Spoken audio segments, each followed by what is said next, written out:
नमस्कार मित्रांनो, सुस्वागतम घरोघरी मातीच्या चुली या मालिकेच्या आजच्या भागामध्ये मित्रांनो अगदी मनपूर्वक मी तुमचं स्वागत करते।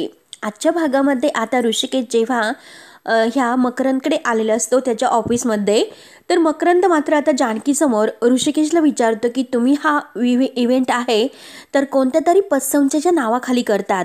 त्यावर आता ऋषिकेश म्हणतो की हो, कारण ही पतसंस्था आहे तर ती माझ्या वडिलांचीच आहे। मकरंद म्हणतो की त्या पतसंस्थेच्या मेंबरकडून मात्र आम्हाला खूप काही फोन कॉल्स येतात आणि की त्यांना काही न कळवता हा इव्हेंट तुम्ही करतात म्हणून, आणि जे काही तुम्ही करतात तर ते अगदी फ्रॉड आहे, मग तुम्ही सुद्धा फ्रॉड आहात। आता ऋषिकेशला खूपच राग येतो। ऋषिकेश लगेच आता मकरंदच्या अंगावर धावून जातो आणि रागाने त्याला म्हणतो की काय रे, तू फ्रॉड्स कुणाला म्हणतोस? तुला म्हटले की मी फ्रॉड केला आहे म्हणून। त्यावर आता लगेच ऋषिकेश इतका तापलेला असतो। तेव्हा मात्र आता लगेच मकरंद म्हणतो की हे बघ ऋषिकेश, आणि तेवढ्यात आता ऋषिकेशच्या मोबाईलवर फोन येतो। तर आता ऋषिकेश फोन घेतो। ऋषिकेश फोन घेऊन सारंगला विचारतो की सारंग काय झाले? त्यावर तर सारंग रडतच असतो। सारंग म्हणतो की हे बघ दादा, अरे लवकरात लवकर तू घरी ये, घरी एक खूप मोठा प्रॉब्लेम झालेला आहे तर, आणि ती गावातील मंडळी आणि ते पतसंस्थेचे लोक आहेत ना, ते आपल्या दारात आलेले आहे। तर आता लगेच हे ऐकून ऋषिकेशला खूप मोठा धक्का बसतो। ऋषिकेश म्हणतो की काय बोलतोस? सारंग म्हणतो की हो, तू लवकर घरी ये। हे बघ सारंग, अरे तू काही काळजी करू नको, मी आलोच, असे बोलून आता ऋषिकेश फोन ठेवतो आणि ऋषिकेश तेथून निघून जातो। तर आता मकरंद जानकीला केबिन मध्ये यायला सांगतो। जानकीला आता ऋषिकेश असा निघून गेला याचं वाईट वाटतं। आता जानकी कॅबिन मध्ये आल्यानंतर मकरंद हा जानकीला चिडून म्हणतो की बघितलंस का, हा मुलगा किती फ्रॉड्स आहे, मी तुला म्हणत होतो आणि तू तर त्याच्यावर विश्वास ठेवला आणि तुझा माझ्यावर विश्वास नाही। अगं तू तर त्याच्यासोबत मैत्री केली, तू त्याच्यासोबत त्याच्या बाईकवर सुद्धा बसलीस। त्यावर आता जानकी म्हणते की हे बघ मकरंद, तर मकरंद म्हणतो की एक मिनिट जानकी, अगं मी तुझा बॉस म्हणून नाही तर एक मित्र म्हणून तुला समजवण्याचा प्रयत्न करतोय। तो माणूस कसा आहे, तो कोण आहे नक्की आणि कसा तो त्याची वागणूक आहे हे अगदी तू कळून घेत नाही, आणि तरी सुद्धा तू त्याच्यावर इतका विश्वास ठेवलास। हे बघ, यावर मला जास्त वाद घालायचा नाही। आता ही तू पुण्याची फाईल आहे ते घे, आपल्याला तेथे जायचं आहे। तर तेव्हा आता जानकीला मकरंदचा राग येतो। आता ती लगेच मात्र मनात विचार करते की मकरंद असा का बोलून गेला असेल। त्यानंतर आता इकडे घरी आलेले जे काही आता पतसंस्थेतील लोक आहे, आता मात्र ज्यांनी देणग्या दिलेल्या आहेत ते सर्वांना आता नाना हे चेक देत असतात। ज्यांनी जितक्या रकमा दिलेल्या आहे प्रत्येकाचे चेक नाना सर्वांना देतात, आणि तेवढ्याच सारंग तेथे येतो। तेव्हा आता ते लोक म्हणतात की नानासाहेब खरंच धन्यवाद, अहो तुमच्याकडून हीच अपेक्षा होती, कारण तुम्ही आमचं नुकसान नाही होऊन देणार, तर धन्यवाद, आम्ही येतो म्हणून ते नानांचे आभार मानून जायला निघतात। आणि तोच लगेच आता ऋषिकेश तेथे येतो। आता ऋषिकेशला बघून त्यातील एक माणूस ऋषिकेशला म्हणतो की खरंच ऋषिकेश रणदिवे, काय अहो चांगले दिवे लावलेत तुम्ही, कारण नानासाहेब रणदिवे आहेत, त्यांनी तर खूप अगदी कष्टाने मात्र त्यांचं नाव लौकिक केलं होतं, परंतु एक दिवस मात्र तुम्ही त्यांचं नाक कापणार आहात। तर तेव्हा आता नाना खूपच रागाने ऋषिकेशकडे पाहत असतात। आता मात्र नाना, सुमित्रा हे सगळेजण दारात उभे असतात आणि ऋषिकेश आता अगदी खाली मान घालत सगळ्यांकडे पाहतो। तेव्हा सुमित्राच्या डोळ्यात पाणी असतं। आता मात्र ऋषिकेश दारातूनच विचारतो की आई काय झाले? तेव्हा नाना अगदी भडकून म्हणतात की आते जरा आतमध्ये ये। आता मात्र जेव्हा ऋषिकेश आत येतो तर नानाही त्याची गचंडी धरतात आणि लगेच म्हणतात की काय रे, स्वतःचं काही कर्तृत्व नाही आणि माझ्या नावाला अगदी कलंक लावतोस, बट्ट्या लावतोस माझ्या नावाला, आणि हे बघ, अरे हे सर्व करताना लाज कशी वाटत नाही तुला? अरे हे बघ, अरे पतसंस्थेच्या नावाखाली तू पैसे खाल्लेस। तर आता ऋषिकेश विचारतो की एक मिनिट नाना, कोणी पैसे खाल्ले? उगाच ते लोकांचं ऐकून तुम्ही गैरसमज करून घेऊ नका नाना। तेव्हा आता नाना हे आणखीनच भडकतात। नाना आता इतके चिडतात। नाना म्हणतात की अरे तू स्वतः अगदी बाहेर घाण करून आलास आणि त्यावर आणखीन माती टाकण्याचा प्रयत्न करतोस। मला फक्त तू एक गोष्ट सांग की माझ्या पतसंस्थेचं खोटं लेटर तू तयार केलंस किंवा नाही? तेव्हा आता असं म्हटल्यानंतर सुमित्रा ऋषिकेशकडे पाहते। आता मात्र सारंग सौमित्राकडे पाहतो, कारण हे लेटर आता सौमित्राने बनवून दिलेलं असतं, आणि आता मात्र हे दोघेही खूपच घाबरतात। त्यावर आता ऋषिकेश म्हणतो की हे बघा, केलं मी, पण नाना लगेच आता रागवून म्हणतात की पण काय ऋषिकेश, तुझं पण काय? अरे तुला लबाडी करून अजून वर कारण द्यायची आहेत का? तेव्हा आता नाना खूपच चिडलेले असतात आणि सुमित्राला म्हणतात की सुमित्रा अग बघ बघ ना तुझा मुलगा तुझा चिरंजीव कोणत्या थराला गेलेला आहे तो. सुमित्रा बिचारी आता काही बोलत नसते. अगं तूच तर घरातून पैसे दिलेत आणि तुला असं वाटलं होतं की तुझा चिरंजीव अगदी स्वतःच्या पायावर उभा राहील म्हणून, पण नाही, कसलं काय. त्याने तर ते पैसे उधळलेत आणि तुमचे चिरंजीव तेवढ्यावरच थांबलेले नाहीत, त्याने तर लोकांचे पैसे सुद्धा अगदी लुबाडायला सुरुवात केलेली आहे. तर यावेळेस मात्र त्याने अगदी लोकांना फसून लोकांकडून पैसे लुबाडले आणि उद्या मात्र तो चोऱ्या दरोडे सुद्धा घालायला सुरुवात करेल, ते सुद्धा तो मागे पुढे नाही बघणार. तेव्हा आता ऋषिकेश लगेच म्हणतो की काय बोलतात नाना तुम्ही, मी चोर नाही. आता मात्र नाना लगेच आता एक सणकणी ऋषिकेशच्या कानामागे देतात. आता मात्र हे बघून सुमित्राला खूप मोठा अगदी धक्का बसतो. नानांनी एकामागून एक आता 2 कानामागे दिलेले असतात तर ऋषिकेश लगेच सोप्यावर जाऊन पडतो. आता सुमित्रा धावतच जाते आणि ऋषिकेशला धरते. तेव्हा आता सुमित्रा रागाने आता नानांना म्हणते की तुम्ही माझ्या ऋषिकेशवर हात उगारला का. तेव्हा आता लगेच नाना हो असं म्हणतात. नाना सुद्धा खूप भडकलेले असतात. सुमित्रा रागाने म्हणते की तुम्ही हे सर्व काय केलंस. तर नाना म्हणतात की चूक झाली माझी, कारण हे सर्व मी अगोदरच करायला हवं होतं. तर कालपर्यंत मी जाऊन दे करत होतो, मला असं वाटलं होतं की तो नक्की सुधारेल म्हणून, परंतु नाही. आता मात्र हे सर्व हाताच्या बाहेर गेलेले आहे. तर आता मात्र मला लाज वाटते की तो माझा मुलगा आहे हे सांगण्याची. अगं इज्जत कमवण्यासाठी अख्खं आयुष्य जातं, परंतु ती घालवण्यासाठी मात्र 1 सेकंद हा पुरेसा असतो. आणि ऋषिकेश आज मात्र तू तेच केलेला आहे की अख्ख्या गावाला समोर माझी इज्जत घालवली. तर हे बघ अरे ऋषिकेश, बापाचे जे काही अगदी खांदे पडू लागले तर पोराने मात्र अगदी पुढे येऊन बापाची छाती अगदी अभिमानाने फुलून जाईल असं काहीतरी करून दाखवायचे असते. आता नाना इतके भडकलेले असतात. ऋषिकेश मात्र आता हे सर्व ऐकून मात्र त्याला आता एक पूर्णपणे धक्का बसलेला असतो. नाना मात्र आता इतके भडकतात आणि नाना आता त्यांच्या डोळ्यात पाणी सुद्धा येते. नाना म्हणतात की अरे तू तर बापाच्या पायाखालची जमीनच काढून घेतली रे, आणि खरंच मला आता मरण आले तर बरं होईल असं मला वाटते. नाना आता वैतागून खुर्चीवर बसतात, त्यांच्या डोळ्यात पाणी असतं. तर आता सुमित्रा धावतच त्यांच्याजवळ येते आणि म्हणते की हे बघा अहो नका इतकं अभद्र बोलू, हे बघा नक्की काहीतरी मार्ग सापडेल, तुम्ही इतकं अभद्र बोलू नका, सर्व काही ठीक होईल. तेव्हा आता नानाही सुमित्रावरच भडकतात की काय ठीक होईल, सांग ना सुमित्रा काय ठीक होईल. अगं हे बघ हा ऋषिकेश सुधारणार आहे का, गेलेली आबरू आणि गेलेले पैसे परत येणार आहे का, सांग मला. नाना पुढे म्हणतात की हे बघ अगं याच्यामुळे तर आता हे त्याचे दोन्ही भाऊ हे सुद्धा बिघडत चाललेले आहे. तर हा सारंग मात्र अगदी सावलीसारखा तुझ्या मागे असतो आणि हा सौमित्र वकील व्हायला निघालेला आहे, त्याची तरी तू माती करू नकोस. एक पैसा कमवण्याची अक्कल नाही आणि बॉक्स क्रिकेटच्या मॅच साठी मात्र तू लोकांकडून देणग्या गोळा करतो. अरे लाज कशी वाटत नाही तुला ही सर्व करताना. तेव्हा ऋषिकेश अगदी रागानेच मागे उत्तर देतो की हो घेतो म्हणून. आता नाना इतके भडकतात, नाना पुन्हा त्याच्यावर धावून येतात. सुमित्रा आता नानांना अडवते. त्यानंतर आता सुमित्रा म्हणते की हे बघ ऋषिकेश तू शांत हो बरं. आता मात्र ऋषिकेश आईला म्हणतो की हे बघ आई बोलून दे मला, कारण नाना आतापर्यंत खूप काही बोलले आणि हे बघा नाना मी चोरलं, तुमचं लेटर हेड चोरलं, माझी पद्धत चुकीची होती, पण कोणता पर्याय तुम्ही माझ्या पुढे ठेवला बरं. कधी एक अगदी पैशाचा विश्वास तुम्ही माझ्यावर ठेवला नाही, म्हणून तुम्ही 1 रुपया सुद्धा कधी मला दिलेला नाही. अहो थिएटरच्या बिझनेस साठी मी तुमच्याकडे पैसे मागितले, दिलेत का तुम्ही मला पैसे. आणि हे बघा तुम्ही मला पैसे नाही दिलेत, पण माझ्या आईने मला ते पैसे दिलेत. मुळशीमध्ये मी चित्रपट लावला, मी पूर्ण हाऊसफुल करून दाखवला, त्यावेळेस मात्र तुम्ही माझी पाठ थोपटली का नाही. आणि का तुम्ही माझी पाठ थोपटली नाही तर माझे कान पकडायची घाई तुम्हाला होती. आणि हे बघा नाना तुम्ही तर ठरूनच टाकलेलं आहे की अगदी मी तुमच्या पैशावर नाक घासतो म्हणून. तेव्हा आता लगेच नाना भडकतात. नाना सुद्धा म्हणतात की हो नाही का मग तसे, अरे सांग ना तसेच आहे ना. अरे हे बघ बाळा, अरे तू तर अजून अंड्यातच आहे, बापाच्या कष्टाचं पायदन तुझ्या पायात आहे, तर म्हणून तुला संघर्षाची ठेच काही लागलेली नाही. जरा तू घराच्या बाहेर पड, मग तुला पैशाची किंमत कळेल. तर इतकाच जर तुझ्यामध्ये जोर आहे तर जा घराच्या बाहेर आणि पैसे कमवून दाखव म्हणून. उगाच तू बापाच्या जीवावर उड्या मारू नकोस. आता मात्र ऋषिकेश हे बोलणं ऐकतो. आता ऋषिकेशला खूप मोठा एक धक्का बसतो. ऋषिकेशच्या डोळ्यात पाणी असते. आता नाना जे काही बोललेले आहे की जा घराच्या बाहेर म्हणून ऋषिकेश आता घर सोडण्याचा एक आता मोठा निर्णय घेतो. तेव्हा आता नाना त्याला पुन्हा म्हणतात की जा या घरातून कायमचं चालता हो म्हणून.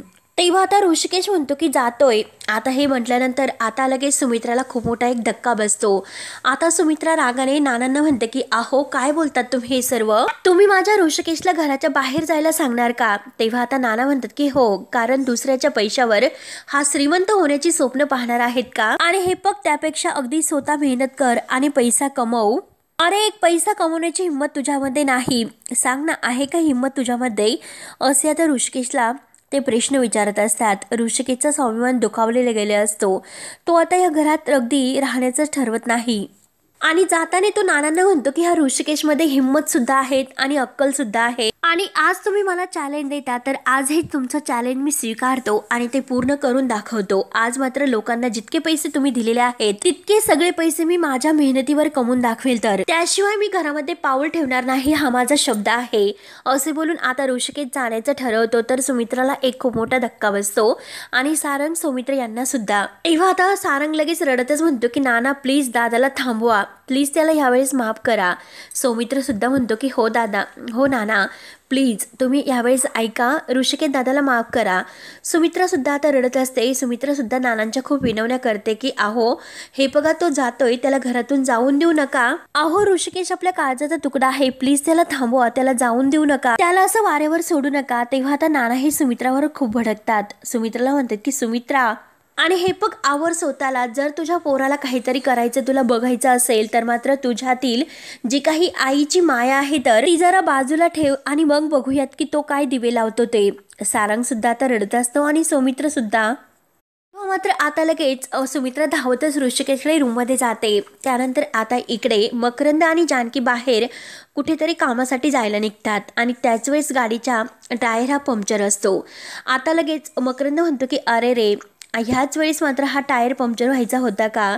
तर जानकी म्हणते की हे बघा काही हरकत नाही, आपण बाईकवर जाऊया. तर तेव्हा आता मकरंद विचारतो की तुला चालेल का? तर जानकी म्हणते की का चालणार नाही मकरंद, अरे मी रिक्षा टॅक्सी बस असंच प्रवास करत असते. त्यावर आता मकरंद म्हणतो की अगं नाही, माझी गाडी असताना सुद्धा तुला रिक्षाने ट्रॅव्हल करावं लागणार आहे. तर म्हणून जानकी तर रिक्षाला आवाज देते. आता लगेच मकरंद म्हणतो की थांब, अगं मी थांबवतो.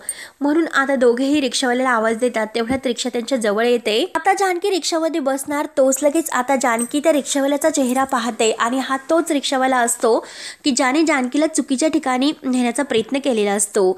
जानकी त्याच्याकडे पाहतच असते आणि तो जानकीकडे. आता जानकीला सर्व काही तो मागचा क्षण आठवतो. जानकी मात्र रिक्षामध्ये बसायला तयार नसते. जानकी त्याला म्हणते की तू.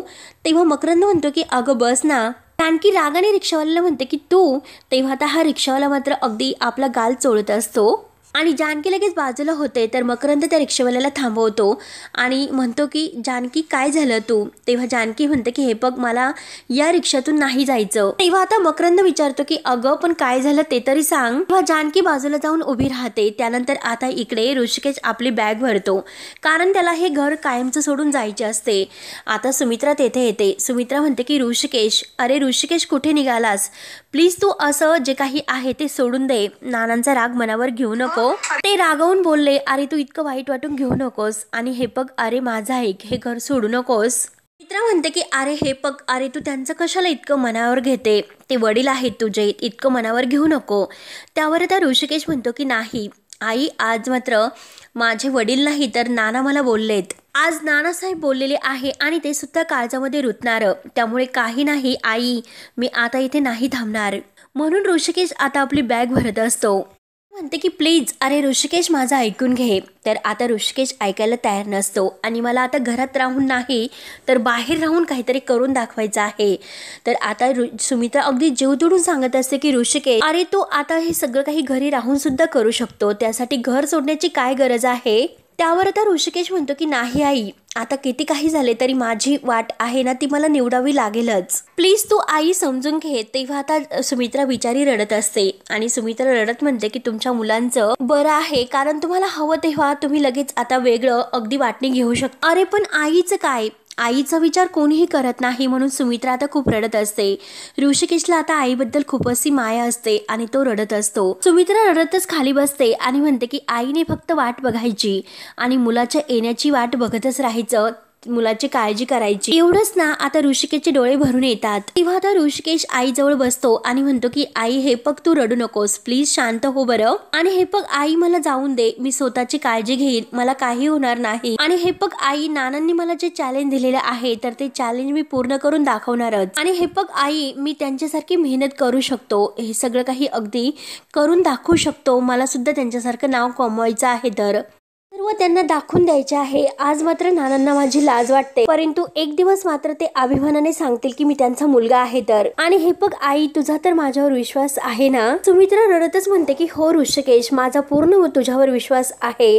तर आता ऋषिकेश म्हणतो की बास मग आई, आणि सुमित्राच्या डोळ्यातील पाणी आपल्या हाताने पुसतो आणि म्हणतो की हे बघ आई, आता मला नानांचा विश्वास कमवायचा आहे। तेव्हा सुमित्रा रडत असते तर ऋषिकेश परत म्हणतो की आई हे बघ, आज मी जातोय, परंतु तू मला अगदी हसून आणि आनंदाने बाय करशील का? प्लीज आई, मला जाऊन दे। आणि आता ऋषिकेश लगेच आपल्या बॅगची चेन लावतो आणि काही न बोलता लगेच अगदी तेथून निघून जातो।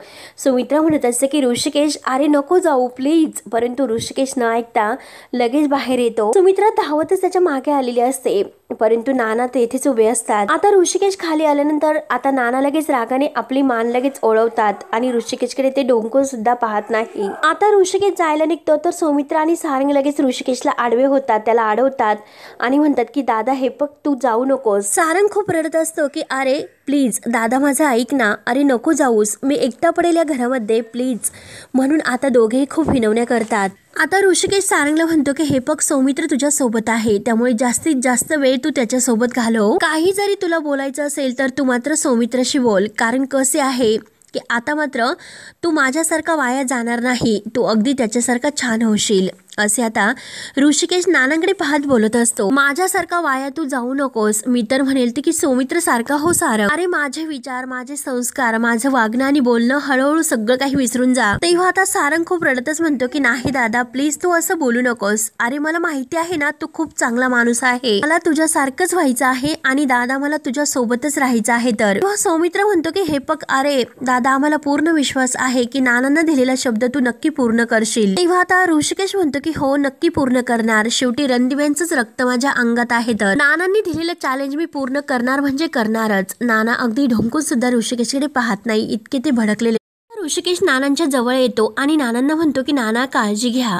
आता नानांचे डोळे भरून येतात। ऋषिकेश आता घर सोडून जातोय हे ऐकून नानांना सुद्धा आता खूप असं वाईट वाटतं, परंतु शेवटी हा नानांचाच निर्णय असतो आणि एका शेवटी बापाचं सुद्धा काळीज असते। नानांचे डोळे भरतात, पण नाना आता ऋषिकेशकडे वळून सुद्धा पाहत नाही। आता मात्र ऋषिकेश आईजवळ येतो आणि जातो आई मी असं म्हणतो। त्यावर आता सुमित्रा म्हणते की अरे जातो नाही, अरे येतो असं म्हणायचं असतं बाळा। आता ऋषिकेश उमऱ्याच्या बाहेर पाय टाकतो आणि आपले सॉक्स पायात घालत असतो आणि तेवढ्याच सारंग धावतच आता ऋषिकेश जवळ येतो आणि ऋषिकेशला म्हणतो की हे बघ दादा प्लीज तू जाऊ नकोस, अरे प्लीज थांब। तेव्हा आता ऋषिकेश म्हणतो की हे बघ सारंग, शिक्षा मला झालेली आहे, तू माझ्यासोबत येऊ नकोस आणि नानांनी जे चॅलेंज दिलेलं आहे तर ते चॅलेंज मला पूर्ण करायचं आहे तर। सारंग खूप रडतच म्हणतो की अरे दादा प्लीज मला तुझ्या सोबत येऊन दे।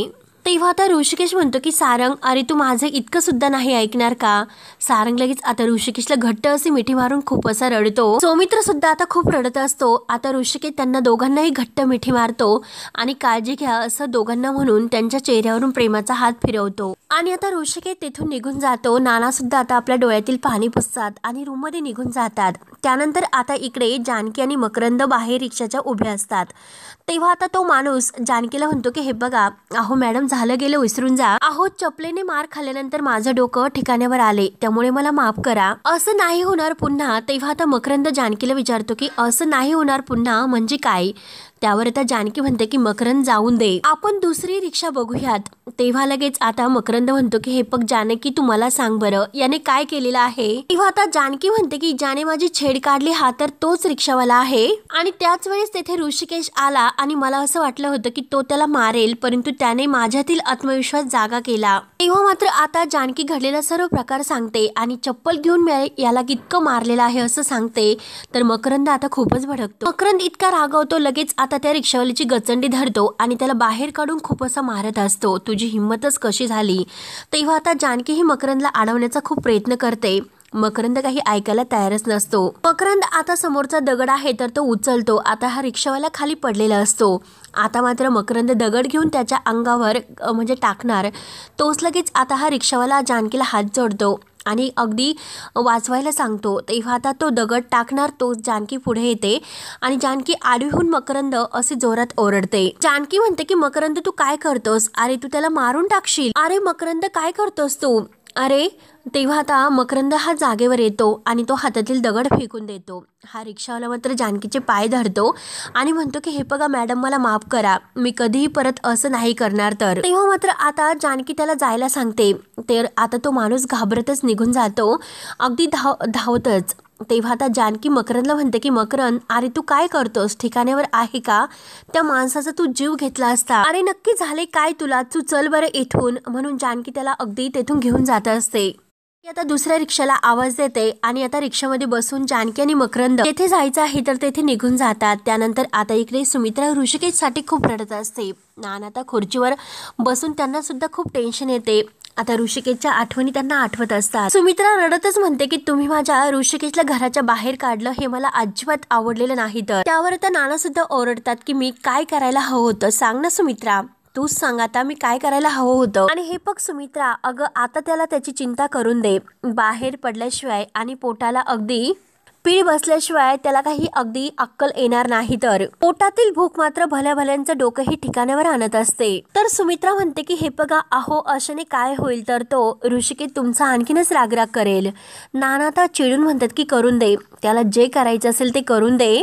अगं त्याच्या भल्यासाठीच मी रागावतो आणि त्याने आयुष्यामध्ये सुधरावं हीच माझी इच्छा आहे. तर त्यासाठी मात्र त्याने आयुष्यभर माझा राग केला तरी सुद्धा मला चालेल सुमित्रा. तर सुमित्रा रडतच म्हणते की अहो पण मला हे सर्व नाही चालणार. मुलगा आणि बाप एकमेकांशी बोलत नाही हे मला नाही चालणार. आणि हे बघा या घराला काय अर्थ आहे? माझं कुटुंब मात्र गुण्या गोविंदाने एकत्र राहायला हवं अशीच माझी इच्छा आहे. अहो तुम्ही तर म्हणतात की तुम्हाला तुमच्या मुलांच्या भविष्याची काळजी आहे. मग आता तो कुठे राहील, कसा राहील याचा विचार तुम्ही केलास का?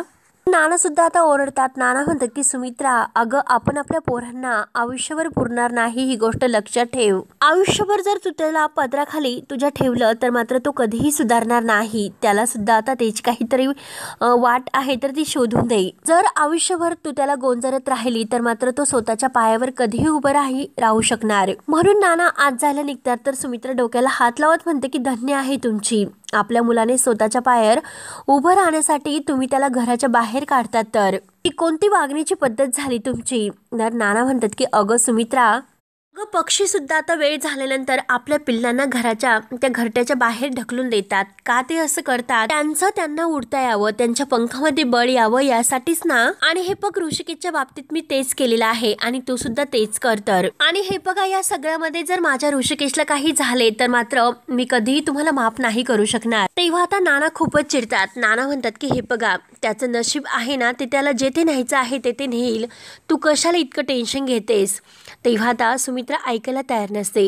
सुमित्रा म्हणते की हे बघा जर ऋषिकेशला काही झाले तर मी तुम्हाला कधीही माफ नाही करू शकणार. नाना मात्र काही ऐकून घ्यायला तयार नसतात. परंतु आता सुमित्रा म्हणते की ह्यांनी जरी काही ऐकलं नाही तर मात्र मी माझ्या ऋषिकेशसाठी काही करायला तयार आहे. तर आता मी उपास तापास करेल परंतु माझ्या ऋषिकेशने घरी यावे यासाठी मी काही करून आता शेवटी ऋषिकेशला घरी आणेलच. आता फक्त माझ्याकडे एक असा उपाय आहे की वामन शास्त्रींना भेटणं. आता वामन शास्त्रीच मला काहीतरी सांगू शकतात आणि ह्या सगळ्या परिस्थितीतून बाहेर येण्यासाठी तेच मला आता मार्गदर्शन करून घेतील. नक्की आता सुमित्रा त्यांना भेटवायचं ठरवते आणि हा भाग येथे संपतो. पुढील भागामध्ये तर ऋषिकेश मात्र जानकीच्या चाळीमध्ये राहते तर त्याच चाळीमध्ये राहायला येतो. आता मात्र जानकी ही दोऱ्याचं बंडल घेऊन काहीतरी विणत असते. तिचा आता दोरा आहे तर तो निष्ठून मात्र बंडल खाली पायरीवरून खाली येतो. आता ऋषिकेश त्याच वेळेस तेथे येतो आणि तो सुद्धा तो दोऱ्याचा बंडल उचलायला जातो आणि जानकी सुद्धा दोघे आता बरोबर खाली वागतात आणि बरोबर आता वर डोकं करायला जातात. तर दोघांची धडक एकमेकांच्या डोक्याला होते. आता दोघेही डोक्याला हात लावतात आणि जोरात आई आई ग असे करत असतात. तेव्हा जानकी ऋषिकेशला पाहते आणि म्हणते की काय तू? तेव्हा ऋषिकेश म्हणतो की तू? तर जानकी म्हणते की तू माझ्या चाळीत काय करतोस? ऋषिकेश आपला हात पुढे करतो आणि जानकीला म्हणतो की आजपासून मी तुझा असणार आहे सक्का शेजारी. तेव्हा जानकी आता त्याचा हात धरायला जाते आणि म्हणते की सक्का शेजारी की पक्का वैरी म्हणून जोरात चिमटा काढते. तेव्हा आता ऋषिकेश आपल्या रूम मध्ये येतो परंतु तेथे खूप काही पसारा असतो. आता मात्र ऋषिकेश स्वतःला म्हणतो की ऋषिकेश रणदिवे, आता मात्र मोठ्या तोऱ्यात तुम्ही घर सोडून आला होता, त्यामुळे हातामध्ये झाडू घ्या आणि कामाला लागा. म्हणून ऋषिकेश आता लगेच कामाला लागतो आणि घराची पूर्णपणे साफसफाई करतो. तो काही कचरा आहे तर तो मात्र जानकीने काढलेल्या रांगोळीवर फेकतो. जानकी मात्र रांगोळी जवळच उभी असते. जानकीच्या आता हातावर मात्र तो केर आहे तर तो येऊन पडलेला असतो. ती आता रांगोळीच काढत असते. तर मित्रांनो, आता पुढे काय होईल हे बघण्यासाठी आता आपल्या चॅनलला नक्की सबस्क्राईब करत रहा. धन्यवाद.